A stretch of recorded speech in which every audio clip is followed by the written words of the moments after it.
Join us this morning. We appreciate you being with us. Looks like we've got a great group in attendance today, so let's get our presentation kicked off.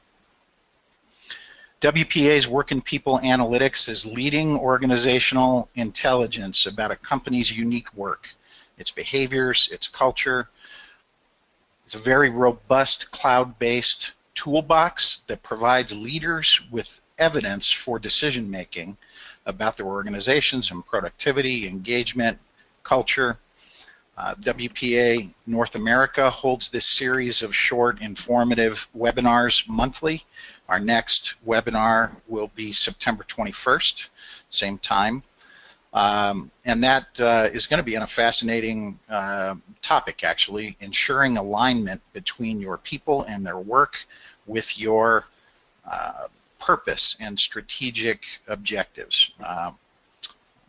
Making sure that culture is productive and helps you get where you want to go.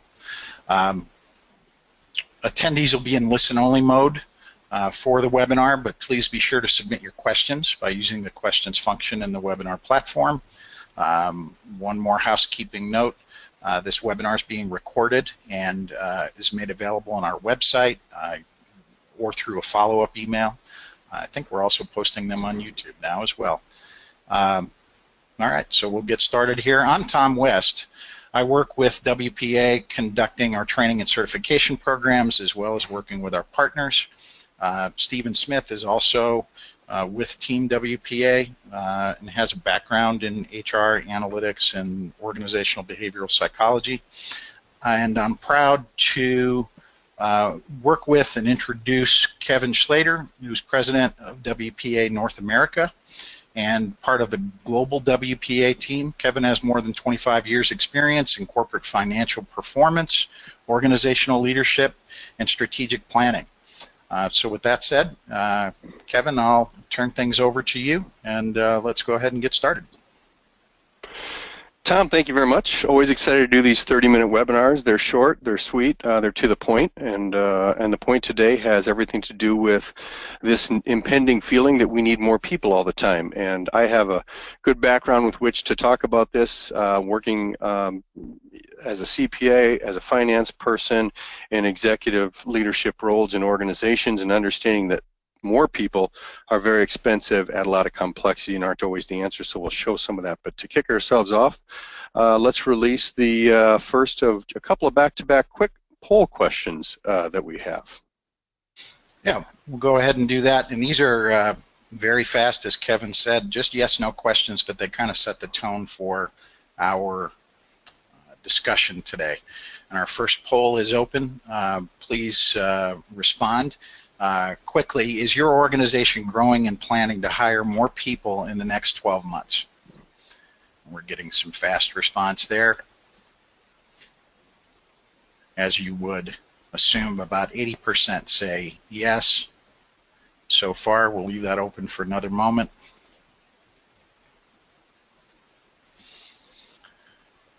We're finding that most organizations link those two things, growth and adding more people. All right, so Kevin, that's pretty straight. 80-20, 80% say yes, they're planning to add more people because of growth. 20% say no. I'm going to close that poll question and ask one more very quickly.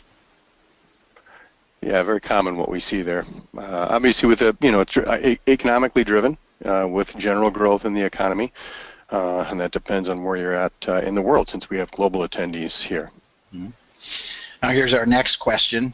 Again, fits with what we're discussing today. If your organization or team could see how it works, do you believe they can improve their work? Yes or no? And initial responses there. Kevin, you'll be happy to know 100% of people say yes. So yeah, and I think, go ahead, Tom. We'll revisit these questions throughout today's presentation. I'm going to go ahead and close this, but go ahead, Kevin, I'll turn it back to you. Great. let's start off real quick. There's a little bit of prep work here on what we're going to talk about, and we're going to talk about how we work activities specifically today. And in the last few webinars, we've shared different work behaviors, and today's is work activities. But I want to start with a little a story that has gotten a little press recently regarding Elon Musk. Like him or not, he's very prominent, and there's some things that he's done well, and like a lot of, and there's a prominent story that he put an anecdote in his biography that was written by Ashley Vance and came out a couple of years ago. And Ashley Vance wrote the anecdote that said Elon went to his executive secretary, Mary Beth Brower, and she had asked for a raise. And so Elon's response to Mary Beth was, okay, take a vacation for a few weeks. Mary Beth did that. She'd been his longtime executive secretary. When she came back, as the story goes in the book, Elon said, I did your job for 2 weeks, realized I don't need you, so here are your walking papers. What Elon Musk really refutes is that he was terse in letting her go. He claims, no, that's not true. He did let her go, but let her go with a fair severance package. But what's important to know, and what Elon really did know, is that work has changed so much. To be able to put yourself in someone's shoes and understand what they do and how they do their work, we can very quickly get to solutions of how to improve their work, and that's what we're talking about today, and it's a wonderful anecdote. This is not a webinar about how work is changing. It's an acknowledged fact that work is changing, and work is changing at quite a quick speed, and it's changing because of these things: increases in use in technology, the ability for people to work virtually from just about anywhere and in almost any capacity for any organization at a given time, increasing diversity of ideas, cultures, and capabilities of that organization, and then the ability to globalize, which hinges on mobility and other factors. These things are creating a changing work environment. And what this really does is this starts to change business opportunities. And here's the chicken and the egg that's really happened. Work innovation or work improvement is really what allows businesses, new businesses, to compete with legacy businesses. They're not changing the marketplace. These giant companies and these legacy businesses understand the marketplace and have data to be able to do that. Where the difference is in these new and upcoming organizations is that they're changing how they do work so they can be much more nimble in what they do. Transformation then, because of this, comes from changing how we work, because when we change how we work, it creates more business opportunity. The business opportunity makes us then again change and evolve how we work, and this is the chicken and egg. So WPA, Work and People Analytics, and so many people around the globe are focused on, or need to focus on, starting with how we work, how we produce output, how we act, prioritize, use our technologies, and use our mobilities. This is what we have to understand, and we have to be able to measure these things, validate them, involve our teams, and then create forward action out of those. You know, Kevin, if you don't mind me jumping in, you and I have been discussing for some time how Work and People Analytics and the data that is gathered is really a form, or fits with the concept of the HR concept of a job analysis, starting with a real understanding of what people do, what they do that creates value, what the core requirements and responsibilities of the job are. And historically, as we've pointed out, and probably everyone knows, you know, job descriptions and job analysis are often neglected. So WPA, Work and People Analytics, as a tool, helps an organization understand the behaviors that people integrate into their jobs. Well, go ahead. It sounds like you have yeah, that's correct, with one notable exception. WPA is focused on how people work, their behaviors, not what. What people do, the tasks that they have to do, requires heavy management, normally requires a significant amount of hierarchy within those organizations. Understanding how someone does something and how teams work is a coachable thing.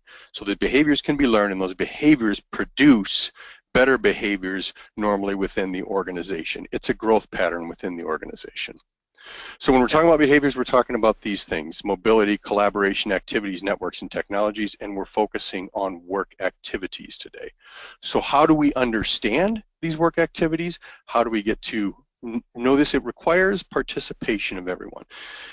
And this is really, really important. And this is where we are with knowledge workforces. Everyone in these organizations, especially organizations that are or are striving to be people-centered or people-centric organizations, need to be able to include people in understanding how they work. Not opinions, not weighing in on strategy of the overall organizations, not even things such as, do I have a friend at work? And some of these engagement type of things. But people need to be involved in and share how they work. It requires participation, and it doesn't take a lot of time. It takes a matter of minutes. And the focus then has to be on work behaviors. How do you do these work activities? And what's important about this when we understand this is that we know that these things directly affect profit and value creation in the organization. In fact, how we work, the behaviors that we deploy are going to predict whether or not we're able to accomplish our strategies and achieve our objectives in the organization. So now I'm going to show a little bit of an easy way and a simple way of how to start to understand work activities. So on your screen now is a list, and it's an incomplete list, it's not a complete list, of some work activities that almost every knowledge working organization employs in how they do their work. And what we do is we have respondents say, hey, consider your work, think about how you're working right now, and now respond by selecting the 4 activities that are most important to you in performing your work. So you're focusing people on work and output production and saying, okay, what does it take to get those things done in furtherance of the purpose of our organization, whatever that is. Each one of these normally has a definition with it that's a little bit associated to or customized to that organization. But those underlying work activities are really all the same. And again, this is quite an incomplete list. After having them select those activities, now have them rank and prioritize those, one being the most important or whatever scale you might work upon. And so they have to think about their job and say, okay, what's most important? What activity or action that I take every week is the most important? And then have them write next to those, each selected activity, write how many hours per week or per day or however you want to grab it is spent doing that work activity. You've now immersed people not in engagement things, but really in understanding how they're working, and this is really important. So when they're done, it looks something like this, and of course much of this is automated with work and people analytics and organizations that do these types of analysis. And it looks like, hey, this is the analyzing I do in the number of hours, and we're going to show what this output then starts to look like in some of the upcoming slides in the charts and graphs that we have, and share with you some of these magnificent results that organizations have found. That's simple, and it really is just about that easy. And there's different questions you can ask. At Work and People Analytics, we ask, for example, the collaboration levels and the complexity levels of these work. But there's other things that you can ask. For example, do you feel that these work activities are aligned to what we're doing or what we're trying to accomplish in this organization? Do you feel there's ways in which this work activity can actually improve? And that can be addressed in any number of ways. And another example is other activities in the list that you weren't able to select, that you actually feel like you could better support the purpose of the organization. In other words, that's a kind of a sly way of saying, hey, are you doing things that maybe you think you shouldn't be doing, and there's better things that can create revenue or value for this organization? This can be done on kind of an analytical electronic feedback loop, or certainly this can be done in teams, in facilitations of small groups. Very easy way to understand how an organization is working. We're going to get into the data sets here in just a second, but what we first need to be able to do is talk about transferring waste in our organization, and we're talking about waste in terms of how people are working. And there's really two types of waste. There's continuous improvement, or waste in the way that the high-performing people in the organization are working that could be more efficient. in what they're doing. So they're doing things, they're doing them the right way, but there's ways to continue to support them so that what they're doing becomes even better and reduces the time spent on that so they can continue to ascend. There's also things in the organization that are simply broken work activities.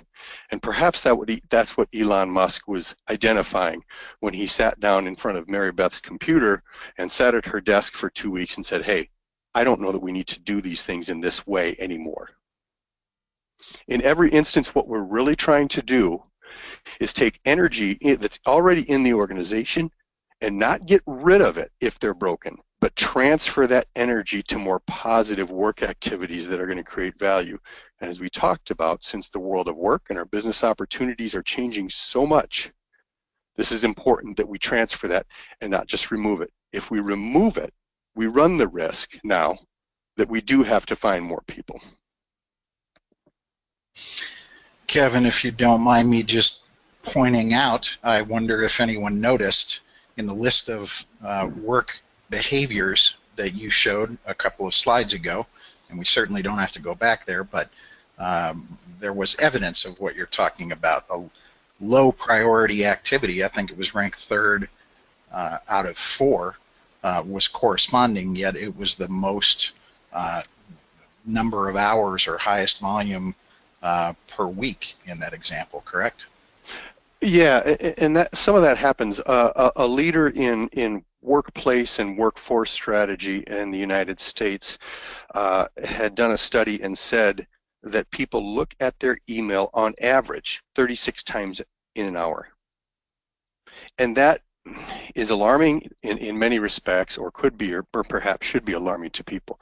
But it amplifies the amount of corresponding that's happening and where things could be broken. So we'll talk a little bit about that. So we're going to get into data sets, and there's 3, I think, specific data sets here that we want to go through and share with you. And what's important to know is the organizations that you're looking at, that you'll be looking at, are healthy organizations, profitable, successful, growing. So, but for looking at work activities in this very simple but useful and actionable way, they wouldn't really know that these things were happening. And the first one here is a nonprofit organization of approximately 180 full-time employees or equivalents. So what we see on the right here are the work activities based on, similar to the input that I shared with you a few slides back, of their primary work activities within that organization. A deeper blue color or darker blue color denotes a higher priority activity, and you can see on the bottom it's the number of hours per week that are cataloging in these different work activities. The visual evidence here showed that this organization as a whole was spending about 1.7 or almost 2 million per year on meetings. And that was very alarming to them, and it was surprising to them. When we first showed this data to them, they about fell out of their chairs because it accommodated about 15 or 18% of their total work hours. And look at those numbers. More importantly was that work activity, this was the #1 work activity they were seeing, was not seen as highly important. On this next slide, there's a dynamic chart on the left, which in our live interface will kind of light up as you hover over each of those nodes. But the big orange node in the top center is what meeting looks like in terms of, look at the left vertical axis, the amount of collaboration when they do meeting. No collaboration on the bottom, full collaboration on the top. What this means is when you looked at this activity, I said that we look at collaboration and complexity levels, that they're not just meeting with a few people, they're meeting in large groups. And I'm going to tell you what happened next. So they have a lot of hours, they don't think it's a priority, and they're taking up a lot of people's time when they're meeting. Here's what the team very quickly identified, and I mean quickly. The primary managers and frontline managers in this organization said these things in our very first overview meeting. I'll tell you why we meet all the time. There's a lack of communication or understanding of what purpose is in this company by everyone. The frontline managers very quickly said, yeah, we need training and support on this issue. In fact, we're holding meetings to work together because the left hand doesn't really know what the right hand is doing. It's causing a significant amount of disengagement and attrition. And probably the most gut-wrenching thing in a very successful nonprofit organization helping inner-city kids said they want to work better and they want to serve their clients. This is where their effort should be given, out on the streets helping these people, their families, and in service of that. So they quickly wanted to take care of this. They thought they needed more people. This is an organization that's well-funded, it's well-respected, and they thought they needed more people because their workloads were extraordinary. They realized very quickly we don't need more people. We just have to invest in training and workplace strategy because they knew that the workplace was going to accommodate their meeting needs and shifts in how they needed to communicate with each other. And they simply needed to focus on leadership in the organization and communicating what the organization was trying to achieve and release some of the hierarchical structure they had built into their organization. Now, I will tell you that this is similar to, not the meeting itself, but finding these types of broken work activities in every organization, whether they're a Fortune 500 organization that we serve or whether they're a small or mid-sized company. We don't need more people. We need to focus on what we're doing and making it better. Here's the next example. This is continuous improvement. And this is saying, let's look at the primary work activities in our organization and let's try and make them better. So this is the real estate development department of a much larger organization. And if you see their work activities on the right, you can see how they really make money in the organization. And this is validated by the management teams and by the leadership teams when they saw this data. They're creating real estate development throughout the country, and so they understand that it's a combination of communicating, of administrating to get work done, of analyzing transactions, reading and reviewing new things, and of course creating social relationships that sell. So that wasn't that issue. At the same time, and I'm not showing it here, the visual evidence that work in people analytics, and we shared our mobility data last month in our webinar, and if you go to the WPANA.com website, you'll be able to see those webinars or our WPA North America YouTube channel and watch that. They were also a highly mobile workforce. In addition, one more data point was this. We could see that when they were doing a lot of their corresponding, they were using mainly desktop computers. A little bit alarming. So we corroborated that information. We asked a couple of very quick questions to the teams and the leaders and said, look, I have a hunch that there's a significant amount of corresponding. It's very important. You need to be timely, you need to do it a lot, and it needs to be quality correspondence and useful to your clients.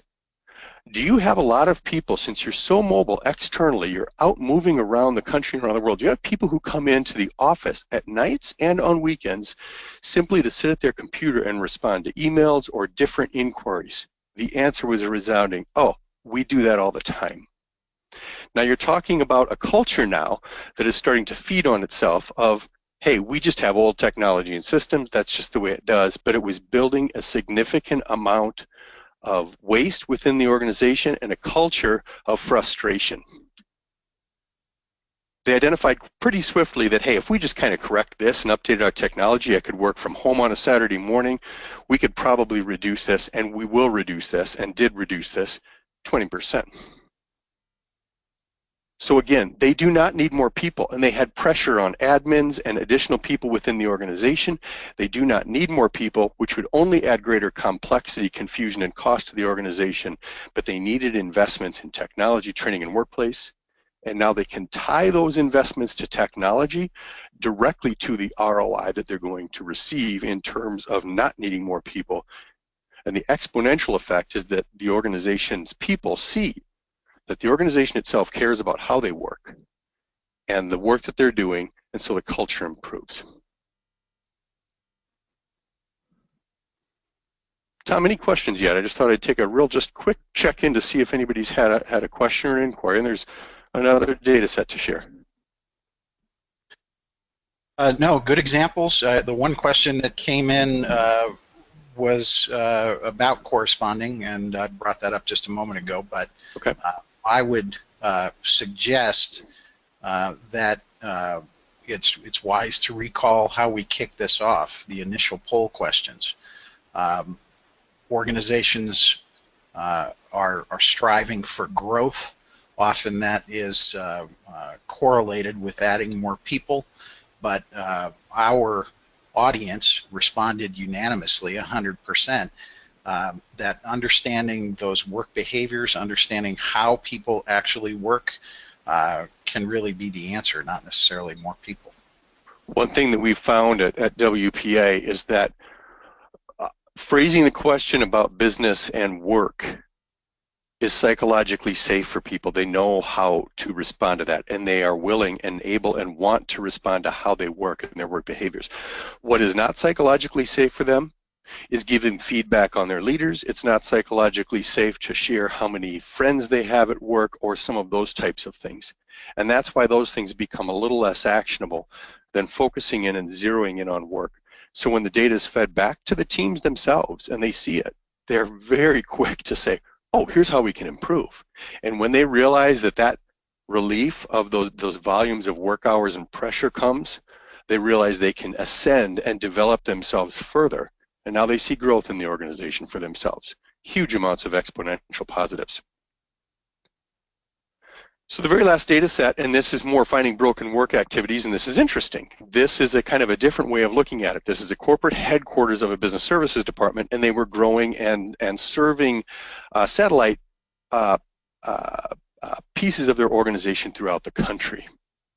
So when they looked at their work activities, the sixth one on there is telephoning, and telephoning is normally kind of held for somebody who has kind of a call center application in their organization. And this organization does have a bit of that, but not too much. So they were extraordinarily surprised when they looked at the data and said, why is telephoning so high?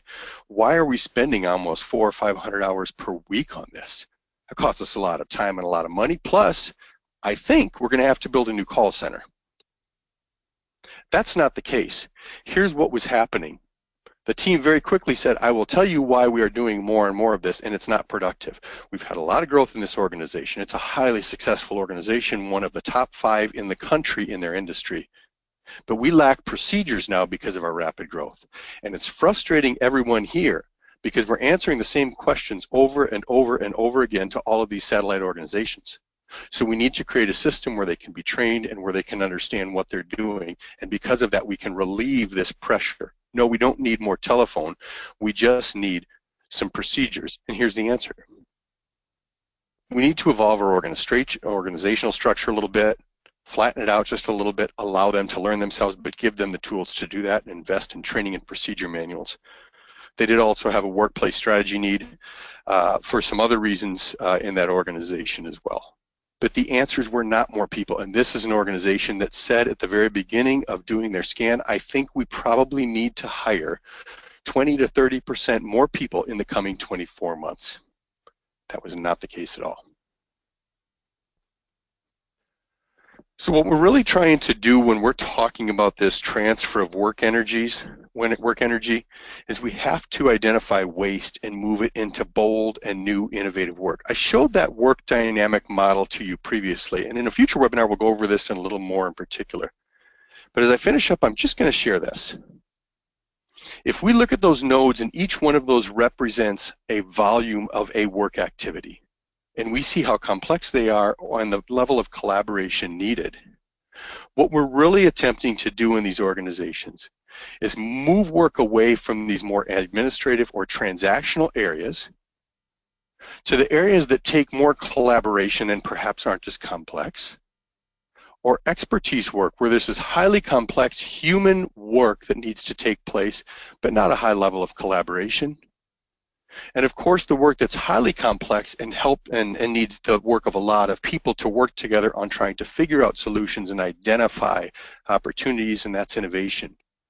So what we're really doing with this transfer of energy is going outwardly from some of these administrative and transactional tasks and can continue to evolve them outwardly in these other areas. And this is the human element. This is why robots will never take and machines will never take our jobs away, because there's more layers beyond this, but right now it's enough for most of us to understand that the human element that we need to capture within our organization is the amount of innovation, expertise, and project work that we can do so that we can deliver the best solutions to our clients. And so, Tom, that's really how I want to close out here. It's 29 minutes past the hour, and I think that's a good time to close out, unless there's any questions. There is one question that has come in, Kevin. Hang on just a moment.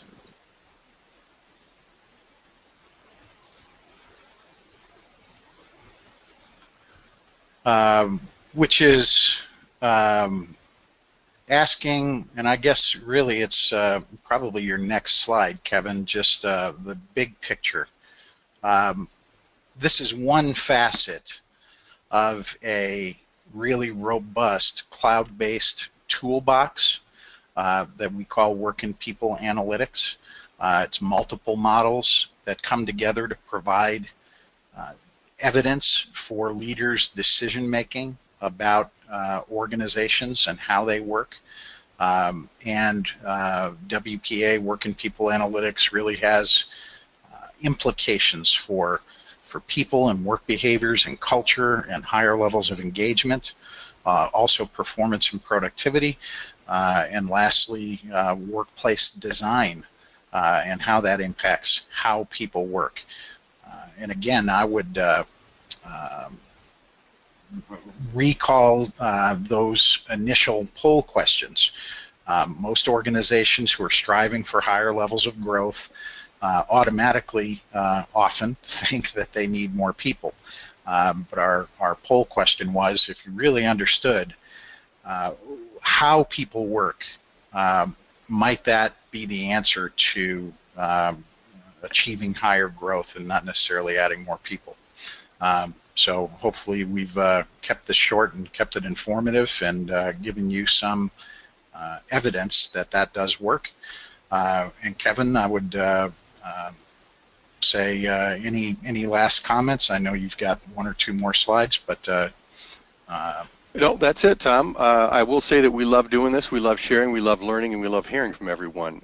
This human equation by no means has WPA captured the market or cornered the market on understanding humans and teams, because we're so dynamic, but it's a beautiful place to work in, and it's the next frontier in what we're doing. So we love to hear from everyone, their thoughts, and I welcome you to join WPANA.com's website or various ways on LinkedIn, our YouTube channel, to view what we're doing. So thank you very much for the opportunity to share. Yeah, lots of ways to connect with us. We certainly appreciate you making time to participate today.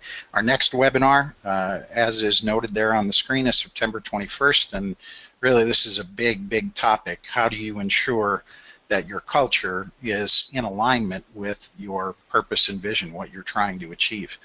I'm looking forward to that one, be it at the same time. And with that said, there will be a quick 2-question survey that launches at the end of the webinar, and we'd appreciate your feedback there, or even comments about future topics that may be of interest to you. So, Kevin, thank you very much, and thank you to all of our attendees.